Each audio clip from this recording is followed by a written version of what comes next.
নমস্কাৰ বন্ধুসকল। আজিকালি প্ৰায়ে প্ৰত্যেকেই ফেচবুকত ভিডিঅ' আপলোড কৰে, ভাবিলোঁ ময়ো কৰোঁ।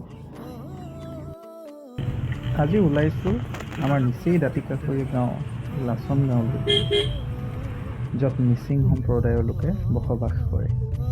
তাতে এখন দহাৰ নিমন্ত্ৰণী আছে, দহালৈ বুলি ওলালোঁ। ব'লকচোন ভিডিঅ'টো দেখাই যাওঁ।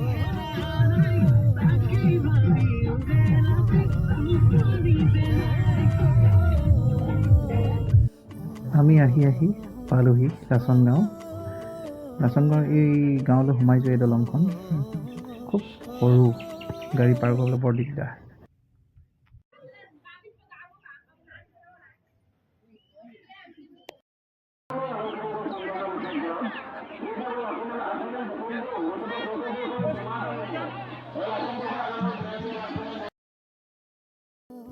চাইমত কেনেকৈ চাকে অলপ তাকে চালোঁ আৰু অকণমান খালোঁ, আৰু খাই উঠিয়ে ভাবিলোঁ ৰান্ধনীশালখননো কেনেকৈ নেদেখুৱাকৈ থাকোঁ।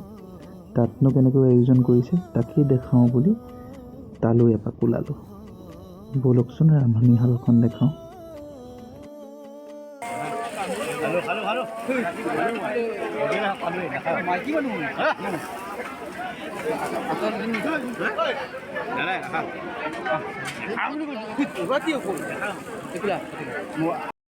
ডিমৰু পাত আৰু মেজেঙাৰ পাতেৰে তৈয়াৰ কৰা এখন চব্জি, য'ত গাহৰিৰ পেটু, গাহৰি মাংস, লিভাৰ আটাইবোৰ দি বনোৱা হয়। খাবলৈ হেনো খুব প্ৰিয়।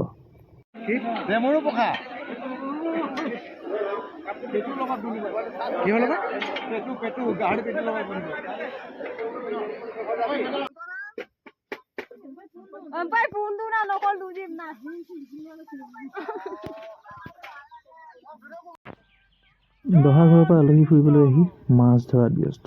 পুখুৰী দেখিলে, জাল দেখিলে মই ৰ'বই নোৱাৰোঁ। সৰু সৰু দুজনী মাছ ধৰি এইবাৰ যাওঁ জুইশাললৈ।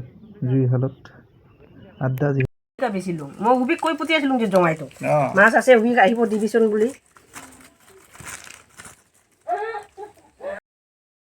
অকণমান জুতি লগাই খাই আৰু ইয়াৰ পৰা ঘৰলৈ বুলি ৰাওনা হ'লোঁ। আৰু আজিৰ ভিডিঅ'টো ইমানতে সমাপ্ত বুলি ঘোষণাহে কৰিলোঁ আৰু। ধন্যবাদ।